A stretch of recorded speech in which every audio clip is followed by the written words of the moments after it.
Hi everyone, my name's Carlo and I'm an Executive MBA student at RMIT University. I'm here to provide a reflection on my first subject in that course called marketing, just to give you an overview of the learning experience and what I found through that, some of the key outcomes that I've got through that, and then an action plan of how I can apply that to my career. And then I'll finalise it all with a brief summary on what I think of the course and what I found. So the first positive that I found in terms of the challenge with this was really about getting the business edge. Ford had recommended that I do the MBA program through RMIT and actually used to run a course on our Ford campus where the lecturers would come to us and deliver it to only Ford people. And now they've opened that up so we can choose anyone we want, any course we want, but Ford really highly recommend RMIT because of the fact it's a little bit more edgy and a little bit less classical in terms of business theory. It gives us that opportunity to look outside the box. As an engineer who studied aerospace at RMIT, I sort of thought I knew what I would expect there, but it was very different. I had a little business understanding and I really wanted to do the MBA course to learn about leadership and business as a whole. And I didn't want it all to be about just learning marketing so we could move metal, but I really wanted to learn how to create what we call a retail pull, so where the customer wants our product and therefore it's easy to market and sell. One of the other positives I found out of the learning style really was the group learning. We had a really great example at in one of the weeks where there was a group from a very different amount of backgrounds really talking about Emirates Airlines, and I used to live in the Middle East and sort of could affiliate really closely with Emirates. And they did just a quick analysis of the business, what's called a strategic analysis, where they looked at the environmental factors and the external internal factors that's going on and recommended a plan as a result of that.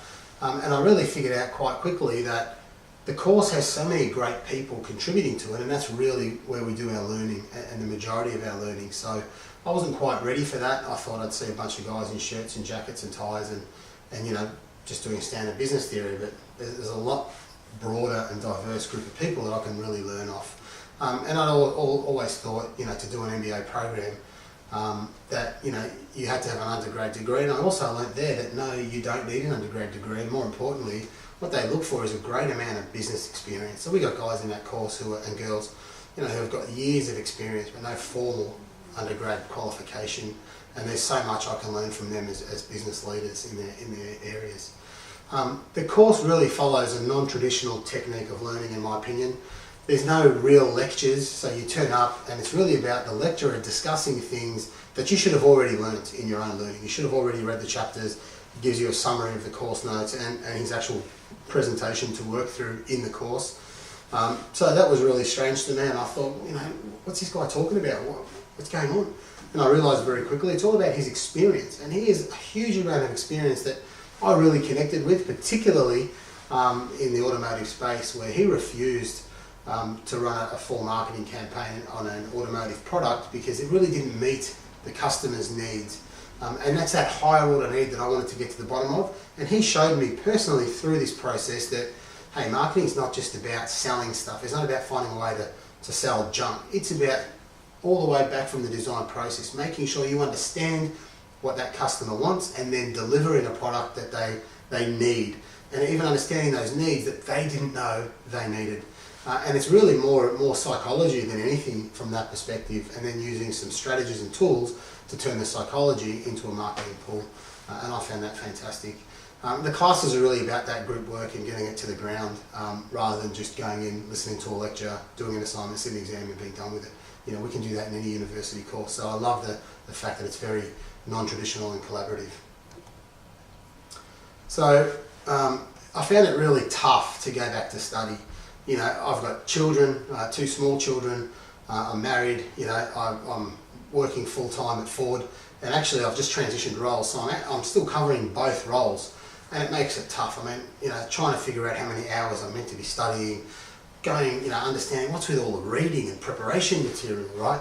Understanding that, hey, we have to keep meeting in person for group projects. Guys, do we really need to meet in person? And that stuff really grated on me, and I found it difficult to get through.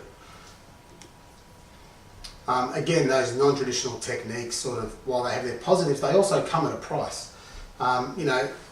did I mention I'm an engineer? You know, can't I just read the text in the book? Can't I just read the material, sit in the exam and be done with it, tick the box? I couldn't understand why he's giving us all those class notes and a summary of the text, but we never really go through it. And I just thought, wouldn't it be easier if we could just work through the group project each week so that we could just pass the course? And it was about week 3 that light bulb moment, you know, that aha turned on in my head, and I realised that the group sessions are all about collaboration. It's all about learning from each other, including the lecturer. He was there in every group meeting. But it was all about learning collaboratively based on the foundation of material we'd studied during the week in our own time, through our own notes. And that brings me to the challenge also of group learning. While there's some fantastic things about it, it's tough when guys in your team, you know, they don't have English as their first language, so report writing is not a strength. And you have to spend more time trying to clean up a report than just basically taking it and compiling it. You know, you have struggles around who wants to be the leader. Being an MBA program, everyone thinks that they're a great leader and everyone wants to be the leader. And I was more than happy to sit back and say, I do enough leading at work. I'm happy just to you know, ride on their coattails. You tell me what you want me to do in delegation and I'll just get it done. So that was really interesting, and we learned to really work together in terms of understanding what our strengths are rather than just raw leadership, but figuring out what our strengths are to play to those strengths in the group work. We also, you know, the guys at RMIT really heavily promote things like Google Hangouts, Google Drive, you know, doing video conferencing and meeting and working online. But Google Drive just stuffs up all your work, particularly if you've got a guy using Apple and a guy using PC. You know, it's just painful, and we kept getting it wrong, and it actually created more work for us, so we learned to work offline. And I introduced the guys to WebEx, which is run by Cisco. It's a much better tool. I mean, working in my previous position with Ford as a lead for Asia Pacific, I'm working with different cultures, nationalities and time zones all the time. And we would meet online conferencing rather than just flying around the world all the time. And WebEx was a much better way to go about that. So it'd be great if RMIT got those licenses and figured out how to use it, but the group really found that invaluable, and it reduced the amount of physical hours we had to meet, and we ended up running most of our projects through WebEx, which was awesome. And then, you know, the fact that, guys, this isn't a democracy, right? We don't do business subjects and learn and apply business projects so that we can all feel good about ourselves. We're there to improve the bottom line of the business, to improve the outcomes for the business, to propel us forward. And sometimes to do that, we have to make tough decisions and take strategies that we might not always like. It's not about making sure everyone's warm and fuzzy inside and is enjoying that. It's really about getting the business decisions made. And so I need to bring people along to the journey in that area, and we'll talk about some of that a bit later. But certainly I found that challenging, trying to get the democracy factor in there. So at the end of all of those positives and negatives, as I started reflecting on the learning style, you know, I really wanted to clarify in my mind what the value of marketing is in reality. It's not what I thought. It's not about making a silk purse out of a sow's ear. You know, it's not about trying to sell sand to the Arabs or sell ice to Eskimos. It's about getting in people's heads in that psychology, understanding their higher order needs. It begins way up front in that design process. Before you have a product to actually market, you need to know what those guys want and then design a product to meet that exact need. And it's not just what the customer thinks. Henry Ford has a great saying, and he says, if I had have made cars, if I'd have asked people what they wanted and made cars to that, made a product to suit that, they would have told me they wanted a faster horse. He didn't want a faster horse. He knew what they wanted was better transport, faster and easier transport, and he invented the vehicle. He invented the automobile and the production process for it. And that's really what we're talking about in marketing, understanding that real higher order need that the customer has, and then designing it up front using that design thinking process and that marketing process, using the marketing strategies and tools like your environmental analysis through Pestles or your SWOT and TOES and Ansoff matrices and all the tools that are out there to understand what the higher order need is of that customer and then deliver that product to them. And I had to ask myself, does Ford really know about this? Do we use that efficiently and effectively in our workplace? So after all of that learning, one of the best things that I think we can do and that I wanted to do in this video is just to go through some of the SWOT analysis for myself. Look at myself as a product in the workplace. What are the career strengths that I can bring? I'm very dedicated. I love my job, I love the company, I love the auto industry, and that means I go at everything at 100%. I'm not mediocre. I don't like to do the bare minimum to get through. you know, I really want to tackle everything with both hands, both feet, get in there and just smash it out. I'm very strong technically. I really like to use that left side of my brain. So I'm not so touchy-feely creative, but I'm certainly very process-oriented. I like my steps and organisational plans. I like data, and everything I do is analytical and driven by data. I'm also customer-driven, and I say that because it's not about being customer-centred and then going and doing something completely different. It's about taking what the customer gives you in terms of information and data and making decisions based on that drive towards meeting that customer's higher order needs. I'm also an empathetic leader. I get along very well with almost any team that I work with.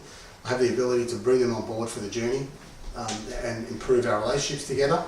I'm a little bit obsessive and compulsive, meaning I want to get things done.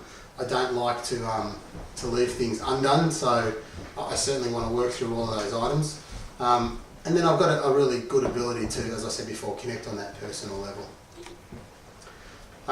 What are my career weaknesses?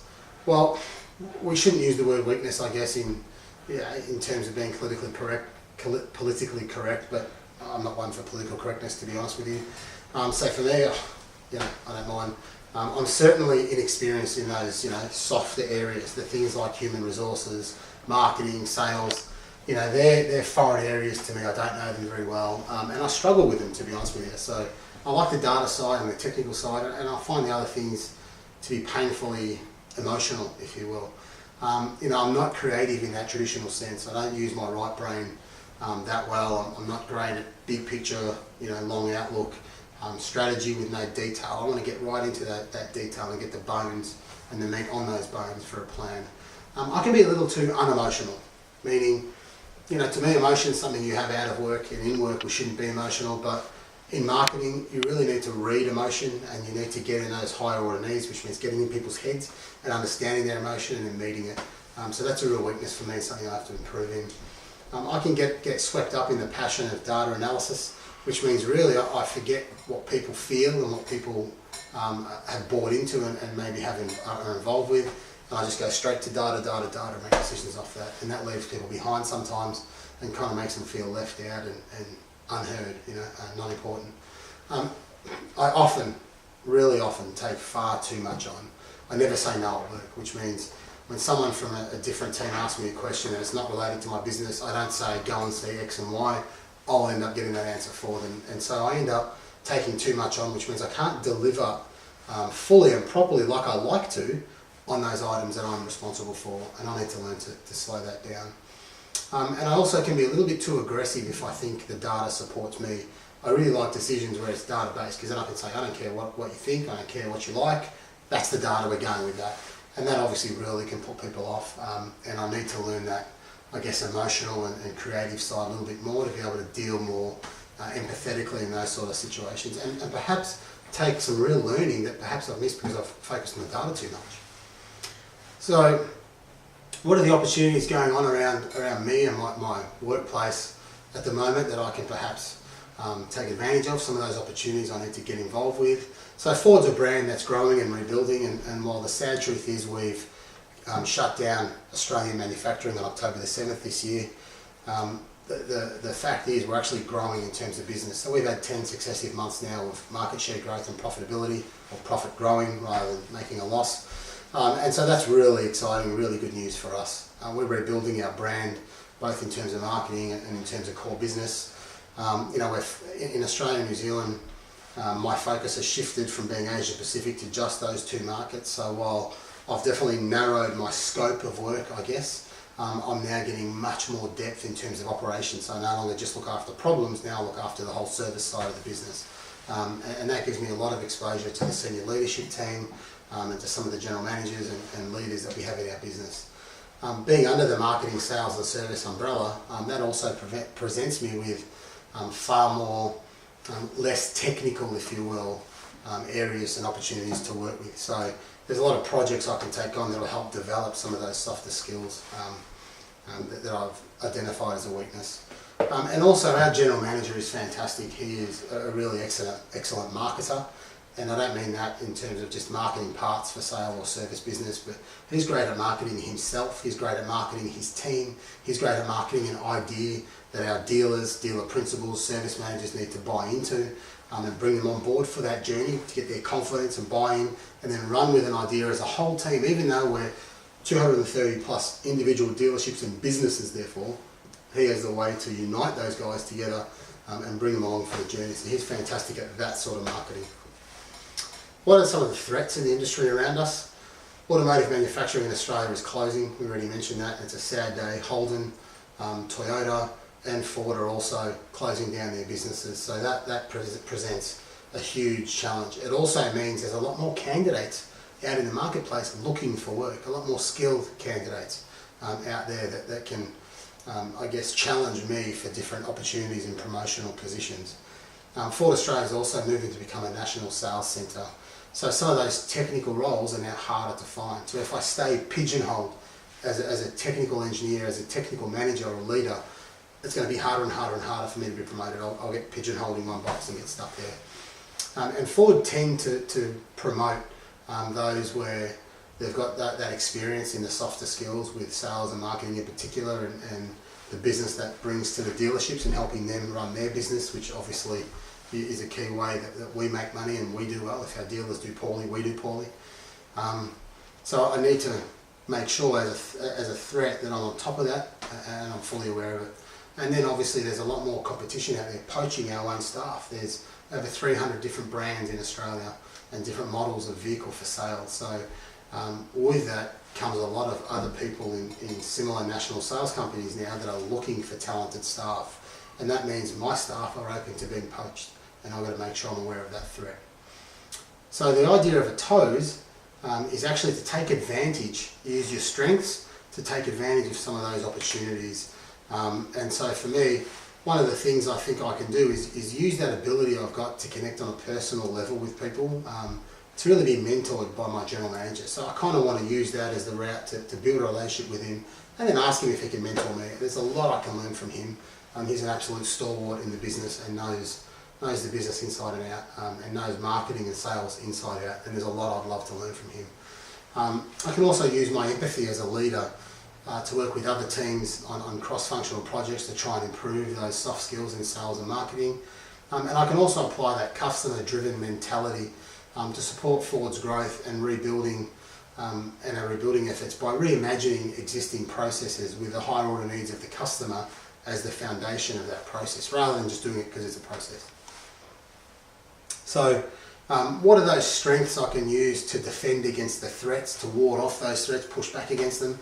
The fact that I hate mediocrity is a great thing, and it helps me challenge myself in new areas to rise above the competition effectively, other people that do my job in their companies better than me. The fact that I hate mediocrity will mean I can really push myself and develop myself and grow and learn in those areas that I need to. I can lead with empathy and compassion, and so I can connect with my team on a deeper level rather than just basic, I'm your boss and here's what we have to do. I can try and connect with them on a much more personal level so that they're no longer just working for me or working for Ford and I'm their boss, but it becomes a collaboration. They actually want to work with me and work with the company to achieve our outcomes. And then, money, different positions with other companies no longer seem as attractive. There's a relationship and a team build that's occurred that they don't want to let go of. And then I can also apply my technical strengths to becoming a lifelong learner. So I can learn any topic I need to learn. I know where to research, and I know how to research, and I know how to learn. And this course has reinvigorated that in me. It's helped remind me of what I need to do to be a better learner. And I can use that to sort of learn those softer skills. How do I defend against those weaknesses that are out there and also at the same time take advantage of those opportunities? So I can take advantage of the increasing sales and marketing projects within Ford as a national sales company to improve my experience in those areas. I can also look at a mentorship opportunity with the general manager and learn how to better prioritise what's important and evaluating there, so I can get rid of some of that business that I take on that I shouldn't be and focus on the stuff that's important, that really matters to both my team and our business area. And I can build on that relationship with the general manager to learn how to improve my own personal branding and my own creativity. take a leaf out of his book in a lot of areas. How do I defend the weaknesses, but also, or improve my weaknesses, sorry, but also defend against some of those threats that are coming in from outside? So for me, I need to reduce the business focus to the key areas that really matter, the key areas of growth, and bring my team along for that journey. I need to re-engage those guys in what we're doing. I can cherry pick the best all-round candidates when I've got open positions, and use them to build my team, to find the weaknesses and gaps in my own team and help improve that, utilising those outside resources where I can. And with the cessation of local manufacturing, I can look to improve my team's non-technical skills and help them diversify in their own capabilities.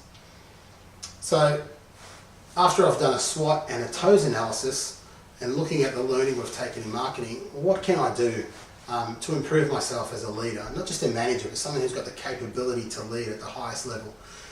One of the things that I've learned is that this subject's been a real value add to my personal development and my career toolkit. I no longer look at marketing as an unnecessary tool, as something that is really full of marketing spin and jargon and not really value added. I now see the critical importance that it has in bringing forward in a company the teams to make sure their focus is right. It's really foundational, and it helps focus on what those higher order needs are of the customer, rather than just on selling what we already have and doing things the way we've always done them. And we know in this age of innovation and technology that if you do things the way you've always done, you will end up falling behind. The taxi industry is a great example of that in Australia at the moment. And so despite those initial challenges that we spoke about very early on, and the biased views that I had there, the persistence of Dr. Kevin and to be fair, the students around me, as well as my own persistence in learning, has really shown me the true value of marketing. And that's to determine the actual needs of the customer, to develop a product then that meets those needs. And the product will just about sell itself. Yes, you'll need marketing strategy and tools to be able to find the best way to do that, but this applies really to both inanimate objects as well as people in our own teams. Thanks for listening, much appreciated. Have a great day.